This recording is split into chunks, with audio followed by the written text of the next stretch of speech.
welcome back to another episode of What the F Happened. Yes. The only crash reel on the internet that not only shows you awesome crashes, but shows you why they happen so you don't make the same mistake. So let's get to watching some people crash and finding out why.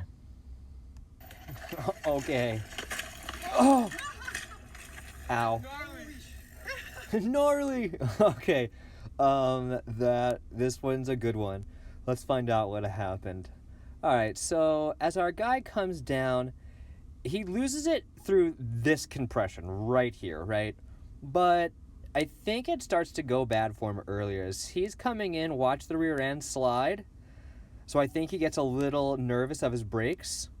Now, as he goes into this compression, our YouTube channel just covered body bike separation and motion and all that stuff. And as he impacts here, right, see how his head just slams down and his arms don't move?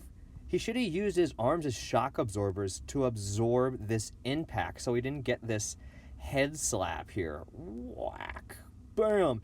Now, here's where it's really fast in the video. Hand is off of the bike. This is where it all goes bad.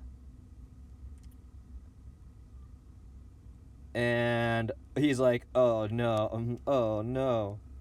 He does roll out fairly well, but then gets clobbered by the bike there. No one likes to see that. But what he could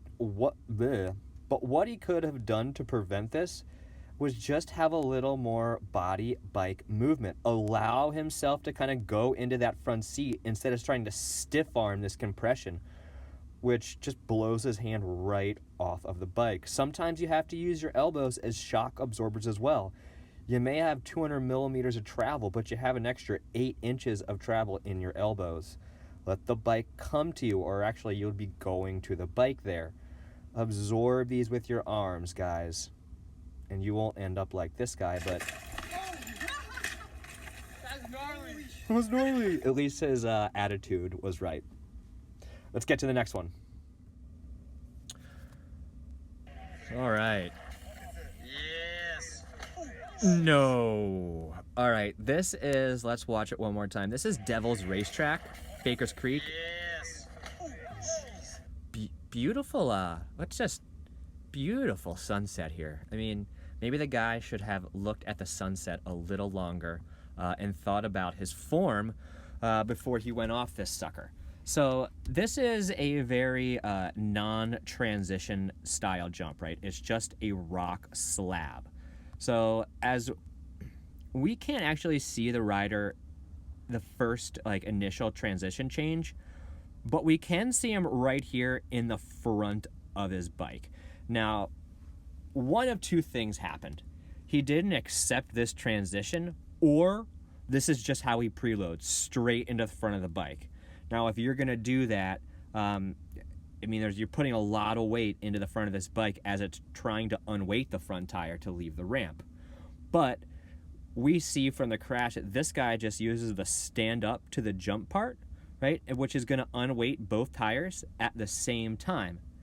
But what happens here is, because this is a 50-pound e-bike, I believe that's a motor right there, he's not going to be able to just kind of unweight and pick the bike up off the ground. No, he's going to unweight, his hips go up. Notice how his arms get long there, but then he stops. That's because the weight of this bike and him trying to go up, the bike's like, no, bro, I'm going to stop you from going up. You're only going up this far if you're going to hold on to me.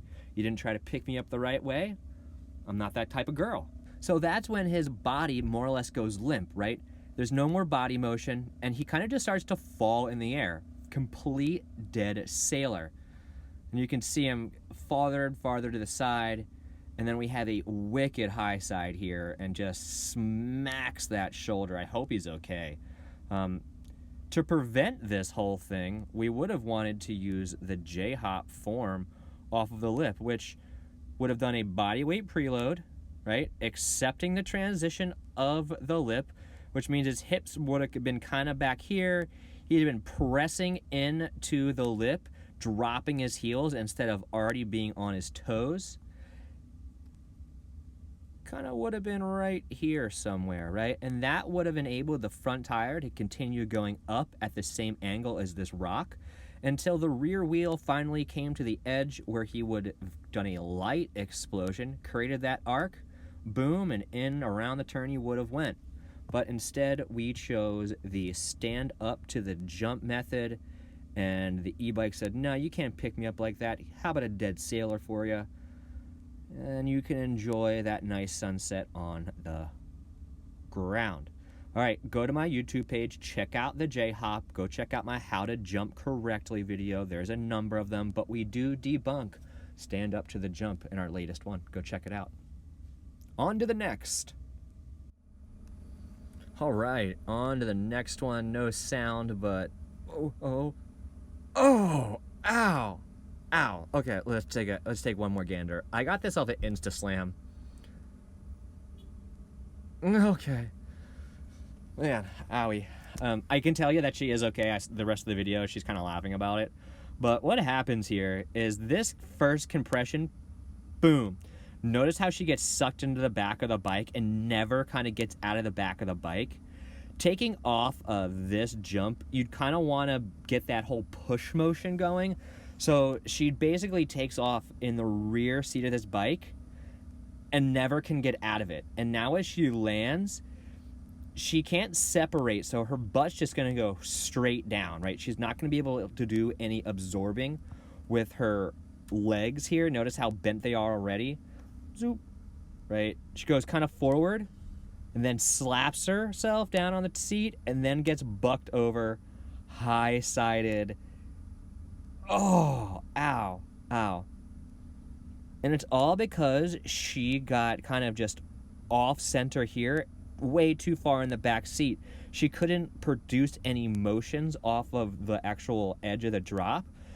So she just rode that kind of back seat all the way to her front tire. She does try to absorb with her arms, but there just isn't enough absorption ability with the legs because she was already too close to the bike here. So buzzes the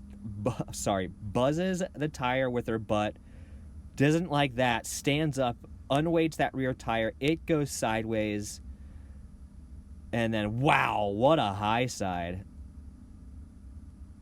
Luckily she's okay. All right, guys, what could she have done to prevent this? Well, after this happened, I would have just stopped, right? I've been like, nah. You maybe even ditch the bike. But making sure, again, that you're using your arms and legs as shock absorbers. Now, notice how she kind of doesn't engage this, like, transition at all? She should be pushing her bike through this. She's very much a passenger, not a pilot, and then 100% passenger, not pilot. So engaging the trail, pushing that front tire into it, would have given her more control of the bike. Just don't hang on as you're going through these compressions. You need to interact with the trail. And how do you interact with the trail? Through the bike that you're piloting. Control that bike. Don't let it control you. You might end up like this one. And whack! Oh, man. Poor girl. All right, guys. Thanks for joining in.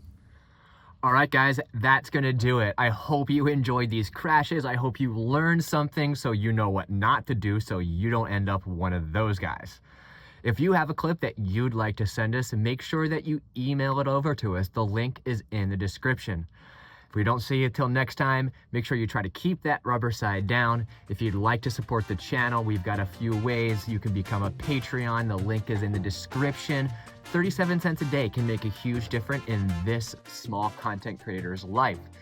You can also leave a tip through my PayPal account, friends and family now. As well, you can buy some merch. We've got merch. Check it out. Buy some for Christmas. If I don't see you till next time, guys, take it easy.